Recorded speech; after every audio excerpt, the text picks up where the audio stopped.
മക്കളെ, എല്ലാവരും പ്രാർത്ഥിച്ചു ഒരുങ്ങിയോ? വിശുദ്ധ ജത്രൂദന്റെ പ്രാർത്ഥന ചൊല്ലിക്കൊണ്ട് ഈ ശുശ്രൂഷയിലേക്ക് കടന്നു വന്നിട്ടുണ്ടാകും എന്ന് ഞാൻ വിശ്വസിക്കുകയാണ്. മകളെ, എന്റെ ജീവിതം ഇങ്ങനെ എന്തായിപ്പോയി? മറ്റുള്ളവരാണ് ഇതിന്റെയൊക്കെ കാരണക്കാർ എന്നൊക്കെ പരാതി പറയാതെ നേരായ വഴിയിലൂടെ ജീവിതത്തെ ക്രമീകരിച്ചാൽ ജീവിതം സുന്ദരമാകും. അങ്ങനെ നമ്മുടെ ജീവിതം ഒരു പൂന്തോട്ടം പോലെയായിത്തീരും. കേൾക്കണ്ടേ വചനം?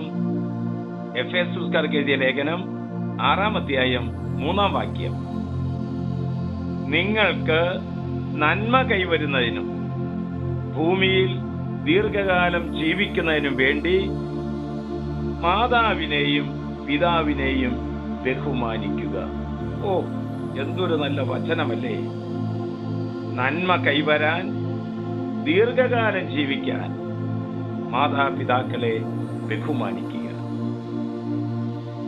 നീ ആരംഭിക്കുന്ന പ്രവൃത്തിയും നീ നനയ്ക്കുന്ന കാര്യങ്ങളും പരാജയപ്പെടാറുണ്ടോ? എന്താ കാരണം? ഒരു പക്ഷേ മാതാപിതാക്കന്മാരുടെ അനുഗ്രഹക്കുറവായിരിക്കും. അത് തീർത്തും ശരി തന്നെയാണ്. പകരം വയ്ക്കാൻ പറ്റാത്ത ഉത്തരവാദിത്തമാണ് മാതൃത്വവും പിതൃത്വവും. ഒരു ഓട്ടക്കാരൻ ദീപശിഖ കൈമാറി കൊടുക്കുന്നത് പോലെ ഒരു തലമുറകളിലേക്ക് നന്മയും വിശുദ്ധിയും കൈമാറി കൊടുക്കുന്നവരാണ് മാതാപിതാക്കൾ. അവിടെ അനുഗ്രഹം നമുക്ക് അത്യന്താപേക്ഷിതമാണ്. ഒരിക്കൽ ഒരു സഹോദരൻ വന്ന് പറഞ്ഞു, എന്തും ചെയ്തിട്ടും ഗുണം പിടിക്കുന്നില്ല ഫാദർ. ഞാൻ ചോദിച്ചു, അപ്പന്റെ അനുഗ്രഹം വാങ്ങിയിട്ടുണ്ടോ? അതിനൊരു വർഷക്കാലമായിട്ട് അപ്പനോട് ഞാൻ സംസാരിക്കാറില്ല. ഞാൻ പറഞ്ഞു, അപ്പനോട് പോയി സംസാരിച്ച് നീ അപ്പന്റെ ബ്ലെസ്സിങ് വാങ്ങിച്ച് വീണ്ടും ആ ജോലിയിൽ തുടരുക. ഒരു മാസം കഴിയുമ്പേ കടന്നു വന്നിട്ട് പറഞ്ഞു, ഫാദറെ, ഞാനത് ചെയ്തു. ഇന്ന് ഞങ്ങൾ വളർന്നു വലുതായിക്കൊണ്ടിരിക്കുകയാണ്. ഏതെങ്കിലും കുട്ടികൾ രാത്രി കരയുന്നവരുണ്ടോ? വീട്ടിൽ അപ്പനോ അമ്മയോ നെറ്റിയിൽ ഒരു കുരിശടയാളം വരച്ചാൽ ആ രോഗം വിട്ടുപോകും. വിശ്വാസത്തോടെ ഒരു വിശ്വാസ പ്രമാണം ചൊല്ലിയിട്ട് കുട്ടികൾ പരീക്ഷയ്ക്ക് പോകുമ്പോൾ മാതാപിതാക്കളുടെ അനുഗ്രഹം വാങ്ങിപ്പോയാൽ ഉന്നതമായ വിജയം സുനിശ്ചിതമാണ്.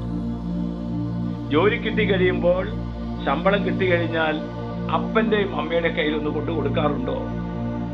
മാതാപിതാക്കളുടെ അനുഗ്രഹം വാങ്ങി ജോലിക്ക് പോകുമ്പോൾ നീ സുരക്ഷിതനായിരിക്കും. നിനക്ക് ആത്മീയമായി വളരണമോ? മാതാപിതാക്കളുടെ അനുഗ്രഹം ആവശ്യമാണ്. പരാജയപ്പെട്ടിടത്ത് വിജയം വരിക്കാൻ, അവഗണിക്കപ്പെട്ടിടത്ത് പരിഗണിക്കപ്പെടുവാൻ മാതാപിതാക്കളുടെ അനുഗ്രഹം ആവശ്യമാണ്. നന്മ കൈവരാനും ദീർഘകാലം ജീവിക്കാനും മാതാപിതാക്കന്മാരെ ബഹുമാനിക്കുക. നമ്മൾ ആശ്വാസപ്രദമായ രാത്രി, പ്രതീക്ഷാ നിർഭരമായ പ്രഭാതം, സൽപ്രവർത്തികൾ നിറഞ്ഞ ദിവസം നൽകി ദൈവം നമ്മെ എല്ലാവരെയും അനുഗ്രഹിക്കട്ടെ. നമ്മുടെ കർത്താവ് ഈശോമിശിഹായുടെ കൃപയും പിതാവായ ദൈവത്തിന്റെ സ്നേഹവും പരിശുദ്ധാത്മന്റെ സഹവാസവും നാം എല്ലാവരോടും കൂടി ഉണ്ടായിരിക്കട്ടെ, ഇപ്പോഴും എപ്പോഴും എന്നേക്കും.